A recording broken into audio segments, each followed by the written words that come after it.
been talking a lot about research and citations and all of those things, right? So, in a regular essay, after you put in some evidence, how do you then move forward? Do you just stick in the evidence and be done with it? You have to introduce it and explain it. Explaining it is the part that we're going to be focusing on today. So today is mostly about reasoning, right? Cool. So, we'll do one improv speech because we've only got an hour and we've got stuff to do. And then we'll go over, there's a little acronym I want to show you. I'll do a reasoning activity. I've got a thing for you guys to do about harkening back to that elephant thing that we did the other day. And then I will tell you what you're doing over the weekend. So. Let's start to the video. The edits begin. Alright. Improv speeches. Who wants to be the first one to do it today? Alright.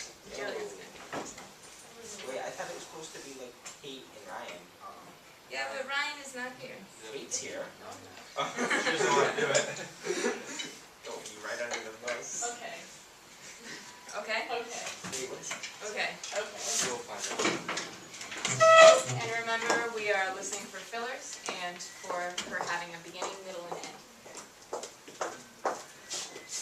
So, the topic is how would you solve the problem of drunk driving? I personally do not consume liquor because I am not 21. And if you're underage, you can go to jail. So that's how I would solve the problem, is not do it. Because I don't want to go to jail. Who's going to do that? You know?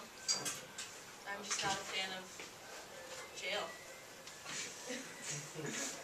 That's it, everybody. That was a terrible claim. That's a terrible claim. I don't want to go to jail. What about if you're over 21? I'm not, though. But what That if you you were? live with your life. You're just like, I need to tell my audience, Logan. So you were saying, you said that's a terrible claim. It is. What was it? Specify the claims. She didn't have one. She didn't have It one. just wasn't anything. Yeah, she was just like, yeah. I guess it was a no, terrible no, claim. it's not an issue for anyone else. So, what would have been a better claim? Anybody? I'm going to IRG. stop drunk driving by putting elephants in drunk people's car because at least it's something. Okay. Yeah. I could have told a story about a drunk driver or like a kid that was drinking. Yeah, And she could then have. got hurt. Yeah, Lana. If you're gonna drink, have like a designated driver. I'm always the DD. Yeah. Lots of smart those lines. Yeah, so you want to have a strong claim, right? That'll help you. I really am. Your claim can be your beginning, and then your middle can be you explaining it, and then your end is you wrapping it up, right? You could put those documents like in president's car. That's true. Breathalyzers are also a good idea. So, we'll have a lot of solutions to drunk driving moving forward. Thanks to all of you.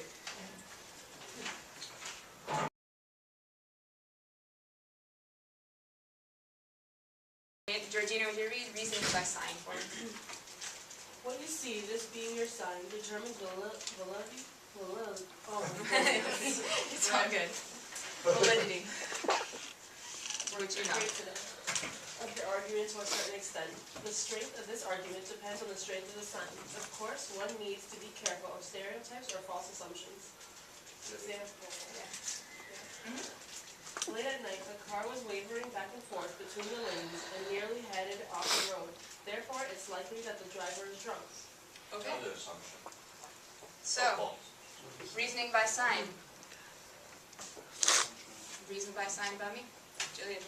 You have brown hair, therefore you're a mean person. Okay, I have brown hair, therefore I'm a mean person. Because a lot of people with brown hair are mean people. So much Yes. for that avoiding stereotypes. Well, yeah, because like in Disney movies, it's like the innocent blonde, and then there's like the wicked stepmom, and she's always a brunette. The second example is actually the character in the movie has dark eyes and a heavy mustache, so he must be a villain. Mustache. So reasoning by sign plays a lot into stereotypes, right? Because it's immediately what you see. She's telling you sugar. Oh, I like the little feet. I'm still smiling. Take the earbuds out, please. Still smiling. I know, still smiling. Alright, reasoning by cause. Jillian, would you mind reading that one? Here in the back. Sure. Danger. Just because one thing comes after another doesn't mean that the first caused the second. I was eating junk food right before every game that the Red Sox won last week. Unfortunately, my eating habits don't cause the Red Sox to excel. So this is a little confusing, right? Because it only talks about effects that aren't directly related to causes. But you guys have done cause and effect before, right? Yeah. This happens and so this happens. So, there you go. Cause and effect. What's a reasoning you can make a cause and effect reasoning? Since Miss Kelly teaches us so well, we should all have A's. Oh, that is Ryan's great. failing then. Yeah. Except Ryan, who's never used it. Since Miss Kelly teaches us so well, cause, we should all have A's. Effect. Since Ryan is never here, cause, he should not have an A. Effect. I knew it was going to, we were going to end up asking Ryan. Yeah, I knew the roast was going to happen. Ryan. Since someone yelled and an avalanche occurred, the avalanche must have occurred because someone yelled. Okay, so the cause was somebody yelling, the effect was an avalanche happening. Therefore, the avalanche happened because somebody yelled. Hunter? So you could say since Matt Mag.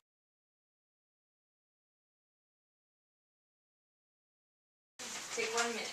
Wait, so what, like, what are we doing? I know what an avalanche is. So, you're not sure exactly what you're saying, so you were reasoning. Coughing. Yeah. And so level 10 cancer. Yeah, it's like a lot.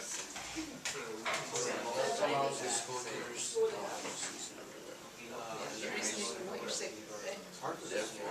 That is reasonable. Since, can you say like, since sore throat, fever, typically my sickness, I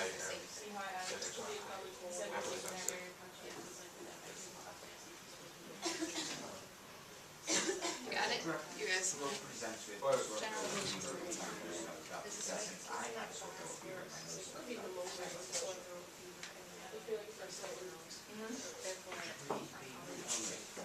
Yeah, exactly. Because in your class, so you're saying. oh, what you're sick with. Oh, okay. Yeah. You're not sure exactly what you're sick with, so you're trying to figure it out. Since I have a sore throat. So you guys have the trickiest one. Yeah. I don't know how to relate to a principal. Oh, you do. Okay, maybe the principal, let's say you have a principal along the lines of, it's not good to go to bed too early.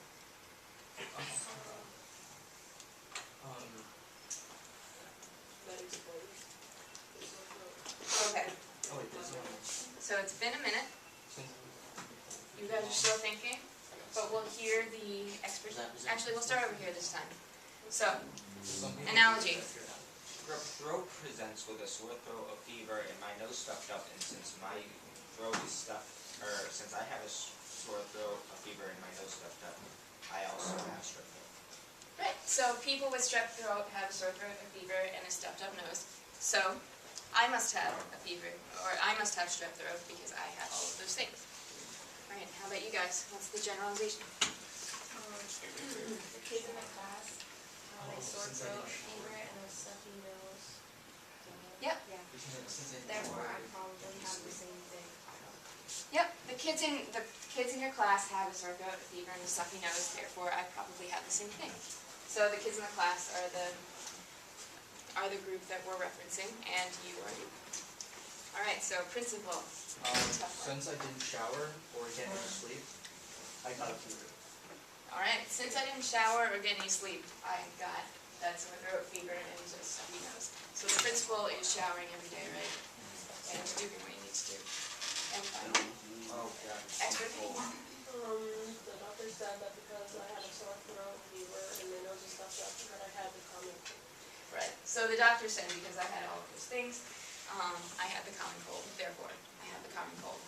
You could also say, because WebMD says that I have cancer, because I have all of those things. This one here. I have cancer. Because that's what happens when you go online to diagnose yourself, right? Every time.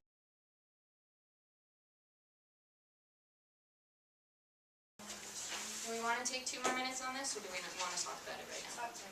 Yeah, let's talk about it. So who had a reasoning by generalization? First one, For any of yours. for generalization, it was article number 3. And it said, since a mother elephant grieves its child when it dies, we can assume other mother elephants in the herd do too. Okay, yep, since a mother elephant grieves its child, we can assume that other mother elephants do too. Which indicates a kind of intelligence, right? Silence. Okay, what about analogy? Somebody have an analogy? Yeah, right here. The patron Nicole, okay, yeah, I was just saying like that's what it is. So it says, patron Nicole, the editor of New Atlantis, Mm-hmm. is on page 11 of our article, Do Elephants Have Souls? Welcome to the world. This newborn hasn't yet stood up and stretched its legs, let alone figured out how to use its trunk. And by saying this, a newborn elephant can't stand up yet, and he hasn't figured out how to use his trunk. Just like when a baby is born, they haven't figured out how to use the rest of the body, they've only opened their eyes. Yeah, so the analogy is between humans and elephants. And that's a tough quote, right? Because it's basically just saying, oh, well, it's a baby elephant, can't walk, can't really function yet, right? But by drawing a comparison between elephant babies and human babies, you can figure out that elephants are intelligent. Elephants are actually... So, even if you don't have a lot by way of sources for your speech, for your paper, there are always connections to be made if you refer back to this stuff. Cool? All right. Let's talk about sign and principle, because I think that we have a pretty good handle on cause and effect and authority, right? Okay. Joanne?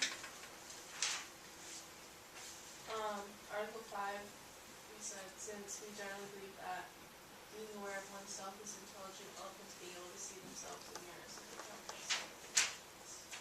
Okay. So since being aware of yourself in a mirror is a sign of intelligence, elephants are intelligent because they're aware of themselves in a mirror. So the sign that they're intelligent. Yeah, that's awesome. What? Well, these elephant facts are awesome. Oh. I really enjoyed it. But like elephants can recognize themselves in the mirror and can understand it, as opposed to like dogs who look in the mirror and they're like, who's that dog? Oh yeah, they try to get at it. I don't know him. You know? I must be friendly. But anyway, the sign is that elephants recognize themselves. So that's good. And reasoning by principle. Felix, we've talked about a principle thing that you had. Yeah. Alright, so let's read the whole thing.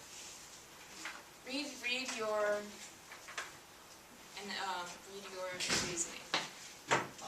I said harming nature is horrible, since elephants are nature's great masterpiece. Harming elephants is less than bad. Yeah, so they used that poem that was it in Do Elephants Have Souls, or was it in the other one? Yeah, it was a good one. Okay, they used the poem in Do Elephants Have Souls, which calls elephants nature's great masterpieces. So the principle was harming nature is not acceptable, and since elephants are nature's great masterpieces, harming them is not acceptable. Okay, so does everybody...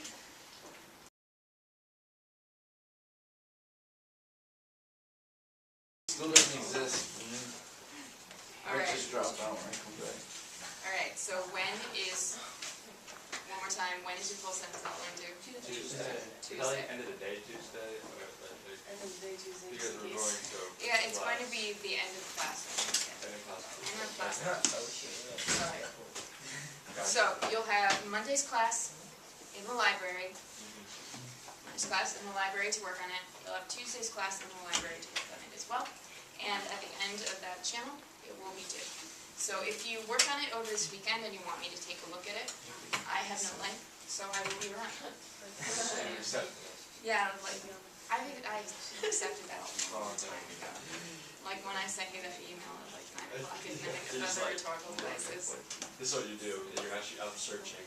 Yeah, literally. That's the first time you had accepted that fact, Miss Kelly, let's be honest with ourselves. Save the roast for my last day of break. We always use roast right on the last day. Maybe we should do that. Anyway, your full sentence outline is due on Tuesday. Your speeches, you're going to deliver them immediately when we get back from Thanksgiving break. So if you finish your full sentence outline over the weekend in the 2 days that you have, I'm going to bring some note cards to the library so you can start rehearsing, start writing things down, start thinking about how you're going to deliver it. Because this is a little different than your introductory speech, right? It's a little bigger too. It's a little bigger, it's a little longer, and it's less intuitive. With the intro speech, it was largely based on your memories, right? And things that you experienced. So if you forgot something, it was probably up there because it was all about you. But if you forget a piece of information, it's less likely to be floating around in your brain because you found it off the internet. So you're going to want to spend a little bit more time rehearsing and thinking about this one. Make sense? So full sentence outline on Tuesday, and speech delivery the Monday after that. We have 5 minutes left